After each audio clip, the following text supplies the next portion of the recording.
Good morning, everybody, and welcome to this week's Inside APSAD webinar. I'd like to begin this morning and our session together by acknowledging the traditional custodians on the land on which we're meeting today. So our inside office, we're in Miagin, the lands of the Turrbal and the Yagara peoples. And we also pay our respects to elders past, present, and extend that respect to all First Nations people who are joining us in this session this morning. And we recognise the deep and ongoing connection that Aboriginal and Torres Strait Islander peoples have to this land, its waters and its stories. And particularly given that we talk about alcohol and other drugs, we need to acknowledge the resilience and the leadership in health, healing and community care for Aboriginal and Torres Strait Islander people who are adversely impacted and overrepresented in relation to harms associated with alcohol and other drugs. So thank you very much for joining us together as we come together for our webinar this morning. And it is my great pleasure to introduce Associate Professor Dr. Caroline Salom, who will be joining us in a few moments' time to present on the topic that you see on the screen there. Caroline is the Principal Research Fellow at the University of Queensland. And I don't know about you, but for those of us that have been around in the alcohol and drug field for a long time, there's certain things that mark our year. And one of them for many, many years has been the release of the Sentinel reports that Caroline is going to speak to us about this morning. And we thank you for coming along, Caroline, because you're a great friend of Insight. You've done this in previous years for us as well to help us sift through what has been excellent data that supports so many levels. And in particular, I really acknowledge how this work supports things like what we do, workforce training and development, because it helps us to see the trends that are emerging so we can highlight areas that might need additional training and resources to help workers out there. So thank you. For those of you who are familiar with our webinar setup, as you know, and for those who are new, we really invite questions, queries, comments as we go through. You're welcome to pop those in the chat, and we'll have some time at the end to present as many of those as we can to Caroline to be able to sort of have a conversation about. Apologies in advance if we don't get to everything. For those who do post in the chat, just to let you know that you won't see that pop up on your screen at all, or the chat from other people, but please be assured it does come to us as the panelists and to Caroline as the presenter. And we will be sending a link to the slides that are presented this morning as well for anyone who is interested in seeing them. So look, without any further ado, I will hand over to you, Caroline. Thanks again for joining us. Thanks very much, James, for the lovely introduction, and hello and welcome to everybody there. I'd like to say Jingiri to you. I'm coming from Yugambeh Lands here on the Gold Coast today. I have the joys of working from home, and very keen to give you a bit of a romp through the trends that we've seen from our last year's work in the drug trends area. So I'll start with a little bit of an introduction on what the drug trends program is and how it works, and then a bit of a romp through some of the findings from this year and looking at trends over time. I will go through fairly quickly. Please feel free to ask questions at the end, because as anyone who knows me will know, I love talking about this and can do that until the cows come home. So I will try and make sure that there's time for dialogue as well. But just also to note that we're really keen from the Drug Trends program to hear from people about what they're interested, what they would like us to look at, what they might be interested in us looking at in the future. So please do ask questions, follow me up afterwards. This is intended as a resource for our sector. It's there to be shared. So without further ado, I'd like to start by acknowledging that the Drug Trends program is supported by funding from the Australian Government under the Drug and Alcohol Program. It's hosted by the National Drug and Alcohol Research Centre at UNSW in Sydney, and it's operated by a consortium of researchers around the country. So as well as the big team at NDARC, we have a team led by Paul Dietzer at the Burnett Institute in Victoria, by Raymondo Bruno at the University of Tasmania, by Simon Lenton at the National Drug Research Institute and Enable Institute in Curtin in WA. And in Queensland, it sits with us at the Institute for Social Science Research at UQ. It's really important for us to thank our participants, because this is reports from people who use drugs. So the time that those people give us to complete the very dense interviews each year is hugely appreciated. We couldn't literally do it without you. We also thank the data custodians from a range of other sources that we draw from. And we have stakeholders and an advisory committee who provide timely and expert advice on how and what we should be looking at. And the Students for Sensible Drug Policy and have been collaborating with us for quite some time, as well as a number of organisations that represent the lived experience of substance use, which needs to colour everything that we do. So what is Drug Trends? It is a regular program that generates information about Australia's drug markets and trends in drug-related use, harms, and associated behaviours. The two that you will probably have heard most about are the illicit drugs reporting system, which focuses on people who inject drugs, and the ecstasy and related drugs reporting system, which focuses on what we used to be allowed to call the party drugs. They've been going for 25 plus years now between them. So it's a very long time project, which gives us the ability to look at trends. There's also NIDIP, which is the National Illicit Drugs Indicator Project, which allows us to look at things like hospitalizations and deaths related to substance use, and DNET, which looks at the dark net, which, as you can imagine, is a rich and fascinating source of information. Today, I'm going to be focusing on the EDRS and IDRS work. So these provide us with a really important evidence base for development of policy responses and clinical responses and interventions.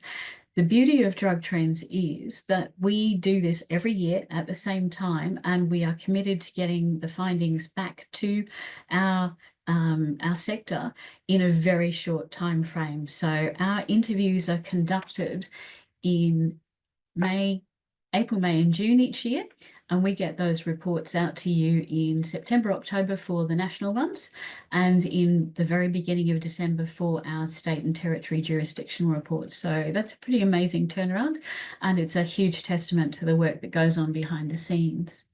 So the main part of it is these interviews that we do with people who regularly use drugs.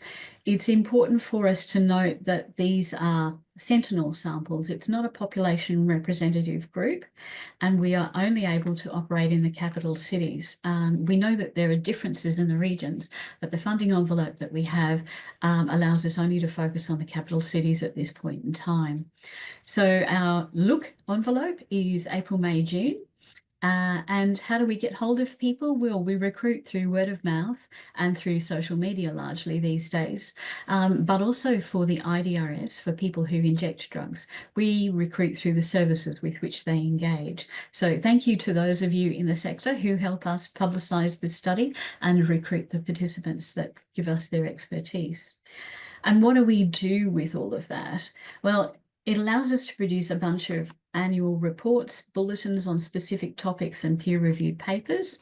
And this is just a very quick look at what these might look like when you see them out in the wild. So you will have seen recently the National Drug Trends reports, and for those of you in Queensland, these are the ones that we released at the beginning of December last year. We also produce specific topic-focused bulletins. So here, these ones here are a couple of Queensland-focused ones. So looking at mental health problems, engagement with treatment, drug driving and drug testing. And then what we try and do with most of our reports is produce information in a very digestible format. So we're big on the use of infographics. So these infographic tiles accompany most of our reports. And in some cases, like the overdose and drug-induced deaths and hospitalisation reports, they're accompanied by online data visualizations that help people look at specific issues. So we want to make this stuff engageable and useful for people. And of course, we also publish in the peer-reviewed journals. So what do we ask? Well, we ask people about their patterns of use, particularly focusing on illicit drugs. But we also look at their use of prescribed medications and then non-prescribed use of some of those medications. We ask about what they like to use and what they use most often. And we ask them about frequency and routes of administration. We're also interested in the market, so price, perceived purity and perceived availability, and how people obtain their substances. We look at the risks and consequences of substance use, things like polysubstance use, binging, overdose, mental health, distress and dependence, sexual health behaviours, and involvement in criminal activity or engagement with the criminal justice system. But importantly, we acknowledge that people who use drugs are often very heavily involved in harm reduction behaviours. And so we want to know about this side of their world as well. So their engagement with treatment, how they value it, how they experience it, and their use of other harm reduction. And it's really important that we ask people about that, because the people who use drugs are a really important part of our treatment support system. And if we understand better how they interact with it, what works for them, then we can better support them at clinical and policy levels. So this has to be a dialogue, and it starts with our interview process and continues as we discuss our findings. So who are our participants? What do they look like? This is a quick snapshot of our participants from the national report. So in 2024, we had 740 people talk to us about EDRS and 884 about injecting drug use. What we found is that the EDRS crowd tend to be a bit younger, median age of 23, largely male, and we are trying to be as inclusive as possible. So we very strongly encourage people of gender and sexual identity diversity and from different cultural backgrounds to give us their perspectives. We find that the IDRS crowd is a little bit older, and again, we see more males in that group. We also find that the people who are from the EDRS crowd are more likely to be employed or studying. Those from the IDRS crowd experience a lot more disadvantage, so employment, reliance on government benefits, struggling with unstable housing. The people who are in the EDRS crowd talk to us specifically about stimulants, so ecstasy, cocaine, and other stimulants, including the pharmaceuticals, whereas the IDRS crowd are talking about their use of injecting drugs, so heroin, methamphetamine, and other substances that they choose to inject. And that's the basis on which we recruit them. So what do we see? If we ask people what their drug of choice is, and you'll see these colour schemes repeat all the way through. So anything in the orangey colours is EDRS, the bluey colours is the IDRS crowd. So amongst the EDRS mob, the ecstasy is definitely one of the strongest drugs of choice. That's because we recruit on that basis. You can see cannabis is also very much a preferred drug, as is alcohol. There's been a rise in the interest in cocaine. That's this dotted line here with the orange orange signals here. And to a lesser extent, we see ketamine and LSD, but what you might see is a little uptick here in ketamine as a drug of choice in this group. Over time, we've seen with the people who inject drugs that the preference for heroin has stayed relatively stable, but it's been accompanied by an increase in methamphetamine, not only as a drug of use, but a drug of choice over time. When we ask people about what the drug used most often in the last month is, sometimes there's a big difference between that and their drug of choice. Because although the EDRS crowd say that they prefer ecstasy, they don't tend to use it all the time. What we find is that their MDMA use, only about 17% of them use it weekly or more. When we're thinking about the IDRS crowd, though, the drugs that they use most often, you can see heroin has been fairly stable, but there's been a definite rise in people who use methamphetamine most often. For the drug of choice, heroin and methamphetamine were getting to neck and neck. For people who use heroin, 3/4 of them are using at least weekly, and same with methamphetamine. So that's different. So to the people in the EDRS mob. Those who use methamphetamine in the EDRS mob, only about 40% of them use at least weekly. The other thing to note is that cannabis use is pretty ubiquitous amongst both groups. 1/4 of the EDRS mob use it daily, and half of the IDRS mob. When we look at the forms that people use most commonly, you'll see some changes over time, particularly around ecstasy. And we'll see that, historically, for those of us who are old, pills were the thing, definitely, but the use of pills has dropped off significantly, and we've seen a strong rise in the use of capsules and crystal. Powder tends to poodle along fairly lowly. When we look for the people in IDRS and we're looking at methamphetamine, you'll see that crystal methamphetamine has definitely risen enormously as the form most commonly used since 2012-13. It's climbed extraordinarily. The powder, the speed that used to be the most dominant form back in the dark ages is not seen very much these days, and base use is not very common. What about other drugs? Because we know that most people don't stick to a single drug, and in fact, a large proportion of them will use 2 or more drugs in a day at least. And you can see on the right-hand side of there that the EDRS crowd, 82% of them had 2 or more drugs, so including alcohol, but excluding tobacco, on the last day that they used something. And that quite often includes drugs that have opposing effects. The same sort of thing happens. 2/3 of people who are injecting drugs will have used 2 or more on the same day. It's more likely to be stimulants and cannabis or opioids and cannabis than mixing those drugs, though. And you'll see that other drugs are quite prevalent, particularly in the EDRS mob. So ketamine use has been climbing, and it's very, very common now. It's not used all that frequently in this mob, where only about 12%, 1 in 8 people use it at least weekly. But you'll see the use of hallucinogens is quite prevalent in this group. And again, that's not something that people use frequently or often, but they do report having used in the last 6 months. We've seen less GHB, but we know it's out there.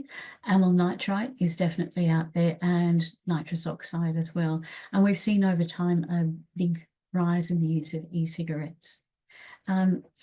With the IDRS crowd, non-prescribed morphine, very little fentanyl these days. Earlier on, we did see an increase in that use, but obviously people responded to the risks associated with fentanyl, and tend to steer away from that where they can.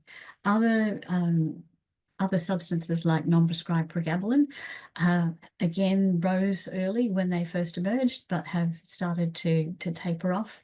But we also see GHB use in this group as well.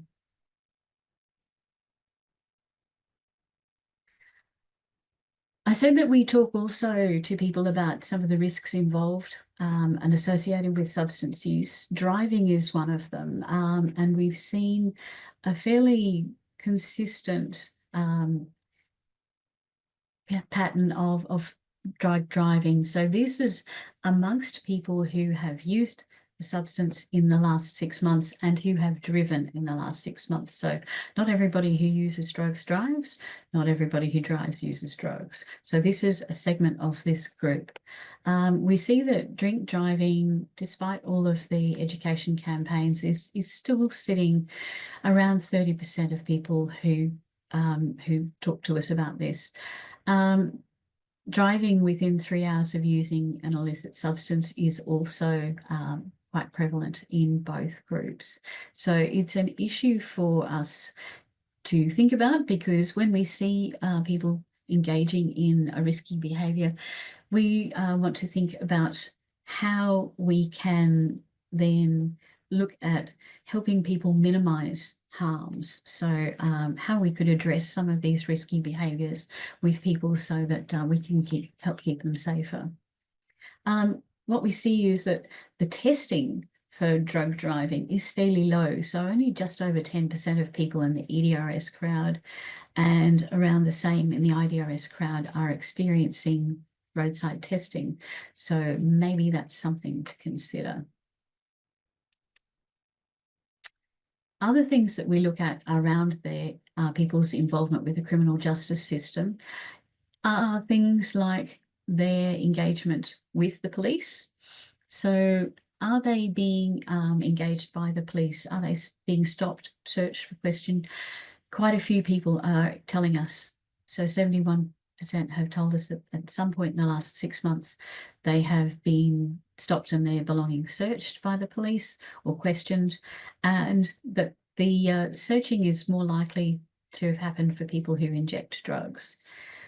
The challenges that happen when people receive fines for drug-related behaviours is that, as we mentioned before, the IDRS people are more likely to experience disadvantage and may struggle to pay those fines. So they then incur additional fines because of non-payment. What we found is that most of the people who told us about drug-related encounters with the police were not offered a drug and alcohol intervention as an alternative. We know with the changes in Queensland to the drug diversion program that this has expanded the remit of diversion to include all substances, and we would hope to see that there is more offering of the diversion alternative as that progresses with time.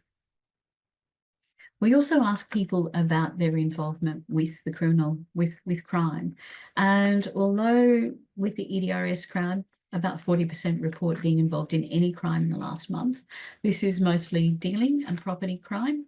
For the IDRS, it's about 44%, similarly dealing and property crime, and very, very low levels of involvement with any violent crime.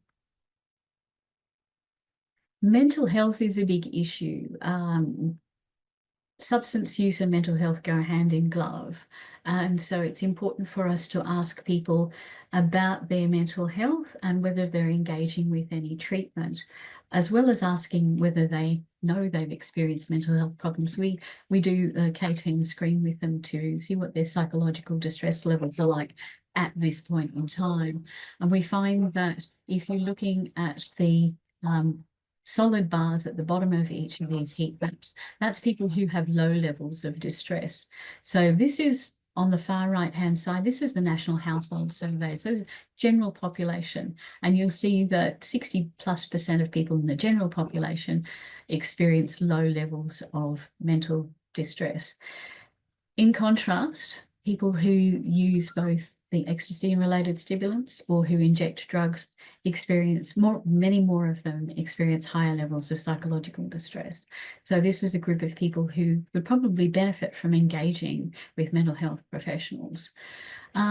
What we find is that about half, sometimes maybe closer to 2/3 of the people who are experiencing mental health problems have seen a mental health professional in the last 6 months. So it's better than it was, but there's still an unmet need for treatment. The other thing to think about with the mental health issues that people are facing, and it's anxiety, depression, ADHD, and PTSD, is that there are issues around self-medication. And so although in the EDRS crowd, about 18% of them had a diagnosis of ADHD and 12% were prescribed medications for that, quite a few more are actually using pharmaceutical stimulants or methamphetamine or non-prescribed cannabis to address the symptoms that they recognise themselves. So inadequate treatment leads to opportunities, I guess, for people to consider self-medication with those associated risks. So this shows us the proportion of people in total who said that they had a mental health problem. And sorry, I've switched forward. We're now looking at other harm reduction behaviours. So drug checking is something that has become of great interest. So these graphs here are talking about the people who are interviewed, telling us that they or somebody they know has checked their substances in the last year or over their lifetime. Now that includes self-use of things like test strips. More recently, drug checking services have become available in some jurisdictions in Australia. So festivals in the ACT 2018, 2019, the fixed site can test service in the ACT in 2022. Last year in Queensland, we instigated the fixed site and festival testing, and in this year, Victoria and New South Wales have started. So over time, we've asked people about the acceptability of drug checking services, and it's been very highly acceptable, not only in people who use drugs, but in the National Household Drug Surveys as well. There's strong support for it as a harm reduction mechanism. And you can see that people do go and test the substances that they use, more so in the EDRS crowd than the IDRS crowd. It will be very interesting to see if that changes over time, because particularly in Queensland, the fixed site drug checking services have been co-located with needle and syringe programs. So there's opportunity there to engage with people who inject drugs and often engage with the needle and syringe programs, but haven't previously done as much in the drug checking space. This has become even more important with the emergence of new substances that are turning up as contaminants. So things like the nitazines and protonitazines, which are turning up not only in other opioids, but in stimulant drugs, where people really don't expect an opioid-like response, or in benzodiazepines, many of which are obtained through the non-regulated markets.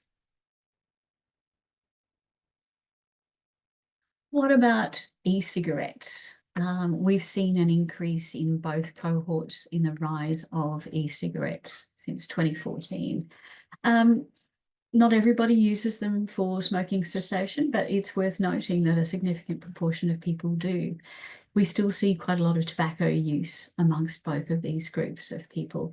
And in the last couple of years, we've been able to start talking to people about other alternatives to e-cigarettes and tobacco use. So the emergence of tobacco pouches, snus, for example, and that's much stronger in the EDRS crowd than the IDRS crowd. We also see that people using e-cigarettes to use other substances. What's the best way to reduce harm? To engage with treatment services, and hello to all of the clinical people out there. What we find is that the issue of stigma is something that presents a problem. People who use drugs experience stigma in many situations, and people who inject drugs are often those who experience it the most.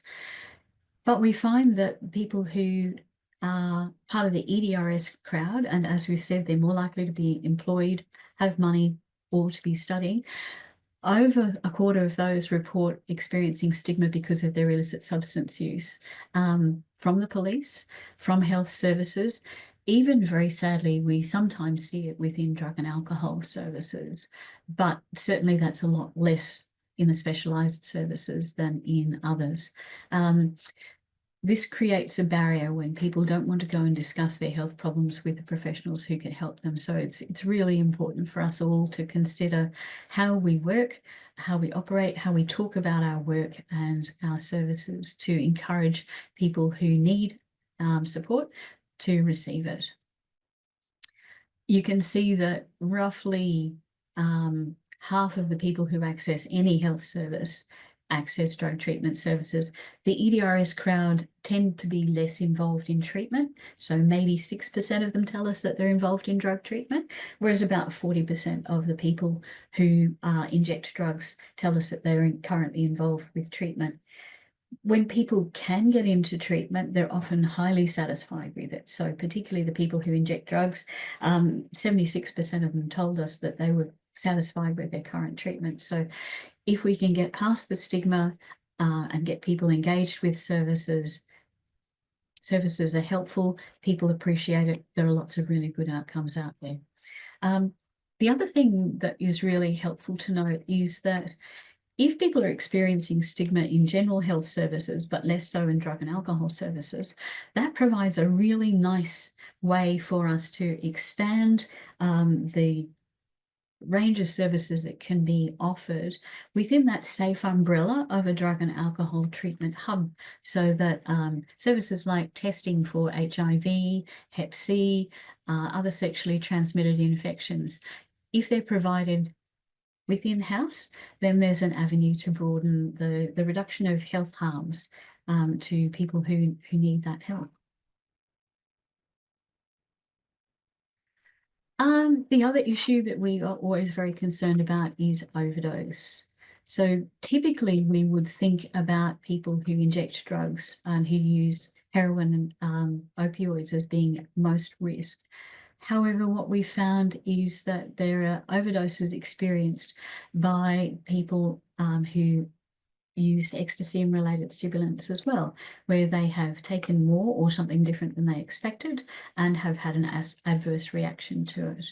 And more recently, it's become important that people who use non-opioid medications are also aware of the signs and symptoms of overdose and can respond to it because of the contamination issues that we're seeing. So although we have since 2022 rolled out a national naloxone program, and the increase in uptake of that has been very gratifying. As you can see here, people who've heard of the take-home naloxone program, where people are now able to access it through pharmacies and other health services without a prescription and for free. The uptake has been really heartening, but there's still not full penetration of the market, if you'd like to put it that way. So we're thinking about, close to 50% of the people that we interviewed had obtained naloxone in the last year, which is really, really good, and received information about how to use it. The uptake of naloxone by the EDRS crowd is much lower because they haven't recognised it as an issue for themselves. So although 63%, so 2/3 of people had heard of naloxone from that crowd, that's a big increase over time. The number who've actually obtained it is much smaller. So there's work to be done there. I said that we also look at the markets, and we find that amongst people who inject drugs, the heroin market has been fairly stable. This is looking at the median price per cap point in grams. So this here is the price per gram. It's been hovering around the 300, 350 mark for quite a long time. And however, the crystal methamphetamine market amongst people who inject drugs has been a little bit more volatile, and you can see that there was some impact around the beginning of the pandemic, but the market is quite resilient. Interestingly enough, when we look at the crystal methamphetamine market amongst people who use ecstasy and related drugs, it's a little bit different. At one point, we were seeing that they were paying a lot more for methamphetamine. It's evened out so that the prices are fairly similar, but you can see there was a rise here around 2013, 2014 that came in after the rise in the prices that were seen in the injecting drug market.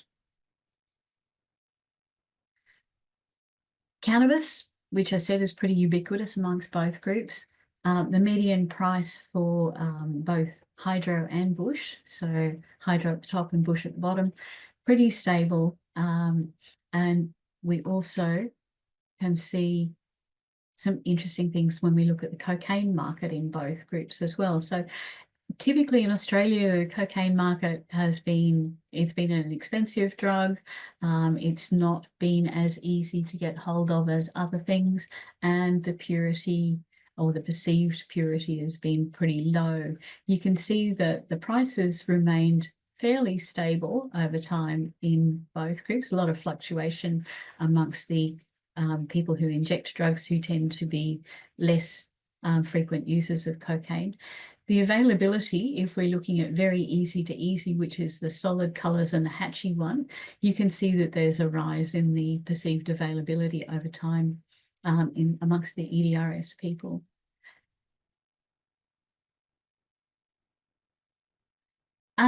So we're coming towards the end of the big romp through major results.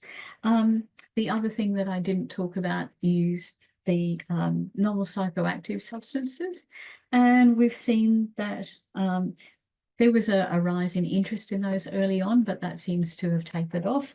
The exception tends to be things like DMT, which is no longer novel, but the interest in hallucinogens is higher in some states than others. So typically we've seen Queensland and Tasmania being the strongest users of those substances. Again, not frequently, but a large proportion of people report having used them in the last 6 months. So DMT, 15% of people nationally, sorry, 10% nationally, but 15% in Queensland.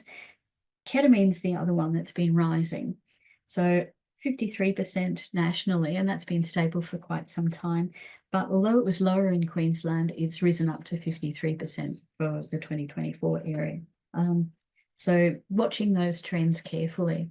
LSD, a third to half of people in nationally and in Queensland are reporting having used it.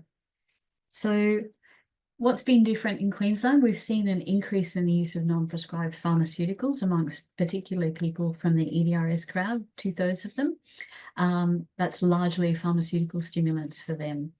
We've seen this increase in ketamine use, and our use of hallucinogens in Queensland was typically higher than the national average. It's actually dropped down to about national average in 2024. Some of the things that we are very keen to watch as we move forward are the presence of cocaine in drug driving, because there was a change in the way that roadside drug testing is conducted so that cocaine can now be detected. This is in Queensland. We had a quick look last year to see if there were more people reporting to us that they had driven after cocaine and was it being picked up.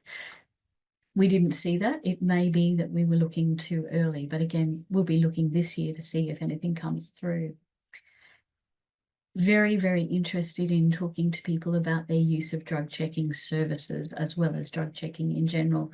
And we'll be watching that very carefully in Queensland, as well as in the states where it's new this year. And we continue to monitor in the ACT. The other thing is the engagement with police drug diversion programs. This is an important opportunity to divert people away from the harms associated with engagement in the criminal justice system and into health responses where they might find great and useful support. So again, we changed, there was a change in the remit for the police drug diversion program in Queensland in the middle of last year to include all drugs and not just cannabis. So we'll be watching very carefully to see how that plays out. Really, really importantly, we like to go to you as our sector and say, what else should we be thinking about? Talk to us about what you'll need to know. But also, everyone, what would you like to ask me now? And I hope I can answer the questions. Anything I can't put my finger on straight away, I will try and get back to you. Thank you, Um, Caroline. Sorry, that's all. Yes, yes, I just wanted to say a big thank you to our colleagues in the other states, because the work I've spoken about today is the collective work of a lot of people, but also particularly to thank the services that help us recruit here in Queensland and our amazing team of interviewers who engage in a very short period of time with an awful lot of people and really enjoy those conversations. But we acknowledge that it's pretty strenuous work, and we are very thankful that we're able to do this work with our sector.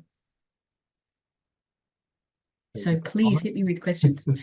Definitely, definitely. And we're very thankful that this work is done. So it gives us a lot of rich data. And as you say, very kind of, responsively, given how often it takes other data to be coming through.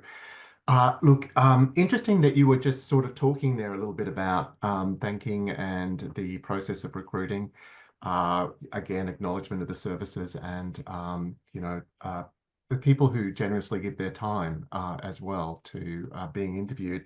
That was one of our earlier questions. And I know you mentioned, and it might have been where somebody came in after this, you spoke about sort of like it was a bit of a snowball effect and those sort of things. How are people recruited for this kind of sample?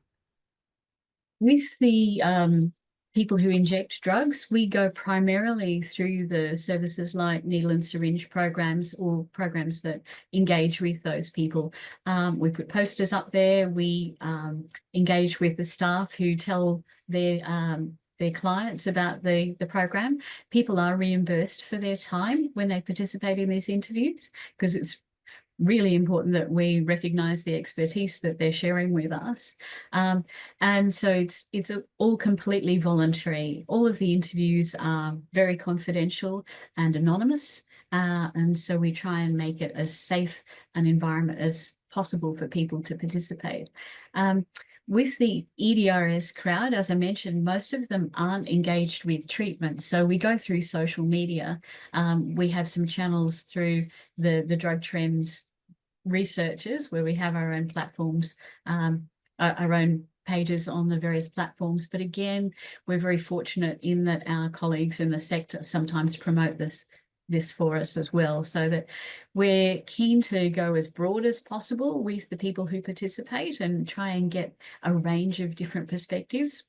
With the number that we're able to do each year, we're not going to get a population representative sample, but because we're engaging with people who regularly use drugs, it's going to give us quite a different picture to the National Household Drug Survey, which is something very important, but that also engages with a lot of people who don't use drugs on a regular basis. So it's a very important specialized sample that we are keen to speak to. Oh, definitely, definitely is. And just out of interest, because I know there was cannabis is not necessarily specifically looked at in this, but it came up, I think, in 25%, about a quarter you were mentioning with the EDRS people, and then about half with the other group. So quite common. Is there any differentiation around prescribed cannabis versus otherwise with that, or is that a future kind of like area? But or does it just kind of come up as a bit of a secondary piece of information? Yeah, we actively ask people these days about their use of prescribed cannabis and the different forms. Once that legislation came through, what we're finding so far is that not very many people are telling us that they're using prescribed cannabis. Mhm. Um, uh, some of that may be historical engagement with the non-regulated market, and certainly there's a very high perceived availability of non-prescribed cannabis products in particularly southeast Queensland and northern New South Mhm. Wales, but other areas which are agriculturally suitable tend to influence that availability. All right, no, great, thank you. And I guess that question links to some of the mental health kind of presentations that are reported as well. You would see some correlation there. Any reason why benzos are not captured in any of this data? Or is it, but it, yeah, Um, they are. I couldn't give everything today yeah. because if anyone's had a look at the reports, there's an awful lot in there. Um, the benzos are fairly high in use. I'm just have I got yeah, okay. So with our EDRS crowd, about 28% of them tell us that they've used benzos that aren't prescribed to them. Um, and that's quite common, perhaps slightly less for the IDRS crowd as well. So we know that that's a high level of use, and it's an area of concern because of the interactions between benzos and other medications or substances as well. So it's definitely an issue that we monitor. Oh, great. Yeah. And of course, yes, in a 45-minute presentation, because the reports are very comprehensive. But easy read with the infographics. I can definitely vouch for that. Just I guess a curious question. It's called the EDRS, so ecstasy and related drugs. Any reason why it's not MDMA, or is that just to make it kind of rhyme with Idris Edris as they often get referred to? I'm not sure. Um, Historically, initially when that particular study was begun, it was called the Party Drugs Initiative, so PDI. Okay. Um, that fell out of favor in several arenas because it sounded like too much fun. So it then went to ecstasy and related drugs because at that stage that was the terminology that was very, very common. And ecstasy rolls off the tongue a little bit more easily than MDMA. True, yeah, probably it's a little bit technically correct, but maybe requires a little bit of explanation. I'm kind of glad it's not called the Party Drugs Initiative anymore as well. Um, just a question here around, I guess, designer drugs and or research chemicals and all the variants that are um, coming onto the market and how to stay up to date with these drugs to reduce risk for people working with people who use substances. Hmm. Is that, yeah, not sure if that's your area, but happy to Yeah. hear your thoughts. Yes, there is. It's a very challenging area for all of Mm. us because when we first started looking at the novel psychoactive substances, the NPS, there was a huge page of them, and that now runs into several pages because the number of substances around has increased exponentially. It's interesting that although we ask about these substances each year, the number of people who report having used them is not as high as we thought. So in the EDRS crowd, about 16% of people told us that they'd used any novel psychoactive substance. That excluded DMT because we've kind of recognized that that's much more mainstream these days. Um, that's been a very small rise. It was sitting around 10 to 12% for quite some time. Um, but the number of people who use any particular individual novel psychoactive substance within that subset is very, very small. So recognizing it's a real challenge for clinicians to keep on top of, there are a number of research sites that can help with understanding those particular substances. We tend to think of them in research terms as what do they operate like? So is it a substance that's intended to mimic the effects of MDMA? And or is it a substance that's intended to mimic the effects of a benzo or an opioid? And that's how we would think of them in terms of how we would then engage with people about how it might work. Getting into the chemistry is hard, but there are reports in the literature about things like dose responses, which are obviously the big concern when we have something new on the market. Yeah, definitely. No, thank you for that. And I guess speaking of what's becoming more mainstream, uh, any kind of indications around why ketamine's just kind of gone up and sort of a follow on from that about ketamine, any sort of information around increase in harms associated with that? So things like hospital admissions and that sort of data. And also Yeah, anything about how people are using ketamine in terms of yeah. route of administration. Um, it seems to vary quite a bit, and I haven't got all of that in front of me at the moment, unfortunately. But I can circulate some links to that. I'll just make myself a note about ketamine. Um, Ketamine use has been fairly common in some sections of the community for quite a long time. What we're finding is that it's just kind of rippling outwards and becoming, as you said, more mainstreamed rather than restricted to being associated with sexual practices, for example. And so that leads into, again, it tends to be something that people don't use frequently. Um, but associated with activities such as festivals, nightlife. Um, Important to understand the harms, I think, because in an unregulated market where we don't understand the dosages that people are actually engaging with, it's something that has quite a steep dose response curve. So small amounts of an increase in the amount taken will have a big change in the effect for people, where it can progress from the effects that they might have been seeking around relaxation, some dissociation, into respiratory depression. And I think it's people being very aware that that progression is possible and engaging with harm reduction practices and being unafraid to call 000 when they see any signs of people reaching distress, hopefully before they get into full overdose. Yeah, no, absolutely. And we also, for anyone who is interested, some of these substances like ketamine, we do have a module on Insight and a video, quite a comprehensive video about harm reduction in relation to the use of that. So thanks for pointing that out, Caroline, about the harms.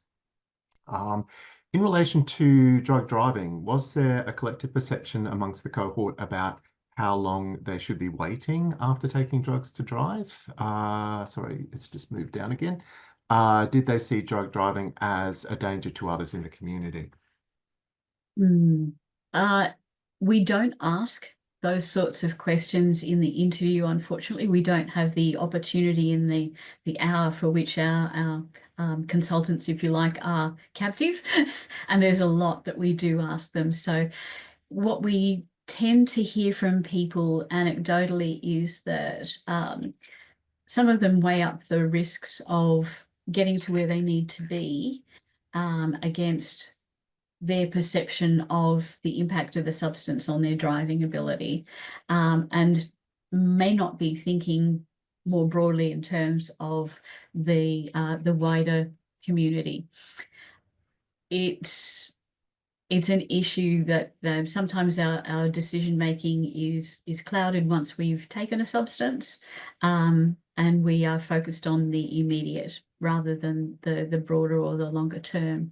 But one thing that has come through is the small number of people who told us that they had actually experienced roadside testing. So many more people told us that they'd been tested for alcohol than for drugs. And you can see that the drink driving levels were lower. So historically, it takes a while for education campaigns to get through, and some are much more effective than others. But once things start to permeate into our consciousness, people are more cognizant and recognize and respect the risks that are posed once they start to think about them. And we can see that people who use illicit drugs engage with harm reduction on many fronts. So, yeah, we hope that that's another harm reduction mechanism that they would engage with too. Brilliant. Thank you very much. Uh, just a question here. I know like forms is asked for in things like the EDRS report. Is route of administration kind of covered in that as It well? is, Okay, yes, yes. right. So And I'm just putting a link into the chat to where people can go to get the full reports, wonderful. and all the trends and things like that, because again, obviously not everything's been covered. That information can definitely be found there. We won't ask you to recall that off the top of your head unless you unless it's there. Um, We sometimes ask route of administration for all of the substances that we ask about. So it is there, and no, I don't have all of it in the front of my brain right this second. So thank you for the link. yeah, it's all right. You're doing very, very well. So, just a couple of other questions here. and we'll do a few more and then certainly let you go. Carolyn, is there an update on synthetic opioids and harm? Um, Again, I know that you're doing the monitoring and the identifying of trends and things like that. Has anything came up around that? You mentioned like nitazines and the kind of the pronitazines and things like that. The challenge is that we're asking people about what they intend to use, so what they're using a substance as they believe it to be, rather than trying to second guess about what they think it might have been. And what we're seeing is that people aren't necessarily going in search of things like the nitazines. Yeah. Um, it may be present in the substances that they are choosing to use, but we haven't been monitoring the nitazines and protonitazines as a specific, have you used this substance yet? But that's certainly something for us to keep an eye on. Yeah, no, great. Thank you very much. Sorry, my computer's just got stuck here. As I said, we may not be able to get to everything, but I'll try and get through a few more in the time that we've got left. This might be an area of policy more than which this informs, I guess, but with the increases in non-prescribed pharmaceuticals, do you think that there will be further monitoring and restrictions on prescribers and dispensers? Quite happy, for you to pass on that one. Um, That's a whole huge conversation, and we hope that when people are using non-prescribed pharmaceuticals, that the risks of doing that, considering the unregulated nature of that market, is considered. And we the challenge for policy is always balancing regulating the harms versus pushing things into an unregulated market. And that is a challenge that I have no immediate answer for, but I uh, recognize that problem. yeah, definitely, definitely. And just popping into the chat at the moment, um, a document that we put together from all this great research around drug measurements and cost guide for workers. So just putting that in the chat for anyone who wants to kind of like get a quick summary of those sorts of things, because often they're the questions that are being asked in a lot of areas and from a lot of workers. So it's all drawn from the great research that comes directly from the people who are the custodians of that information. Great. Just having a look here. Lots of thanks here, Caroline, for the work, for the presentation today as well, for being able to kind of present what is a lot of information in a really nice kind of format and with the colors and everything like that, which helps those who sort of see things visually. And just quickly going through to see if there's anything else that is important. Thank you for the suggestion of putting that kind of cost guide in for workers. That's come through the chat as well. Lots of thanks again. So look, that probably just leaves me to say thank you very much on behalf of the Inside APSAC kind of webinar series that we get to operate, that we have the opportunity to have people who hold such great kind of knowledge and experience and who are doing great work in the field come and present to what is quite a large and wide audience, not just Queensland wide, but also sort of nationally and sometimes internationally as well. So Carolyn, thank you very much for being a very good friend of our sector and for presenting this information on behalf of NDARC and all your colleagues and all the participants who joined in on the survey. We really appreciate that, and thank you very much. Lovely, thank you. If I could just put in one last request, if we try and share information really regularly, and I mentioned the bulletins, we tend to have a release each month from the program. If anyone wants to be on the mailing list, if they would like to email me, my email address is on the screen there. And I can put you on the Queensland mailing list, or you can sign up to the NDARC one. So I promise it's not a big spam exercise. It tends to be one release a month that goes out to the list of people, unless, of course, I send an extra one about me giving a seminar. Feel free if people want to sign up for that. I'm sure it'll be add value. So beyond that, other than sort of saying thank you and thank you for everybody who joined us today and for all the support.